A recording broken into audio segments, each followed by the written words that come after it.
తెలంగాణలో తక్కువ ఫీజులతో high quality results ఇస్తున్న ఏకైక సంస్థ తిరుమల్ IAS ఇన్స్టిట్యూట్. ఆంధ్రప్రదేశ్లోని మహిళలకు సీఎం నారా చంద్రబాబు నాయుడు శుభవార్త వినిపించారు. దీపావళి నుంచి మరో హామీని అమలు చేయనున్నట్లుగా ప్రకటించారు. సూపర్ 6 లో భాగంగా ఉచిత గ్యాస్ సిలిండర్ పథకం దీపావళి నుంచి ప్రారంభించనున్నట్లు చంద్రబాబు వెల్లడించారు.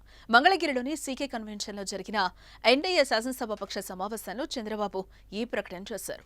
ఎన్నికల సమయంలో ఇచ్చిన హామీలను ఒక్కొక్కటిగా అమలు చేస్తామన్న చంద్రబాబు సంక్షేమంతో పాటుగా అభివృద్ధి పనులను కూడా చేపడతామని తెలిపారు.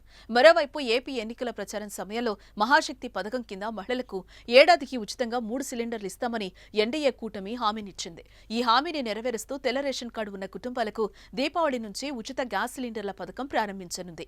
సంవత్సరానికి 3 గ్యాస్ సిలిండర్లు ఉచితంగా అందించనున్నారు. ఒక్కో గ్యాస్ సిలిండర్ ధర ₹870 వ్యయమవుతుంది. ఏడాదికి ఇచ్చే 3 సిలిండర్ల ధర ₹2,610 లబ్ధిదారులకు ఆదా అవుతుంది.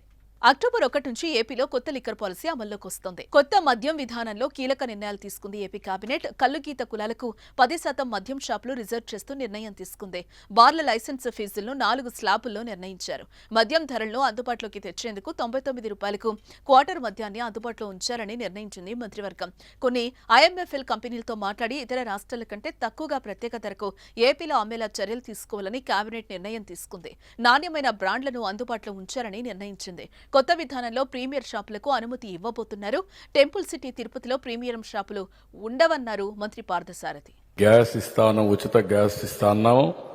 దీపావళికి శ్రీకారం చుడుతున్నాం. మొదటి గ్యాస్ కనెక్షన్ ఆ రోజు ఇస్తాం. దానికి కూడా శ్రీకారం చుడతాం. మిగిలిన మనం చెప్పినట్టు సంక్షేమ కార్యక్రమాలన్నీ కూడా 1 by 1 చేసుకుంటూ ఇంకో పక్క అభివృద్ధి కార్యక్రమాలను కూడా స్ట్రీమ్ లైన్ చేసి ఘాట్లో పెట్టే పరిస్థితి వస్తుంది. ఇవన్నీ చేస్తాం.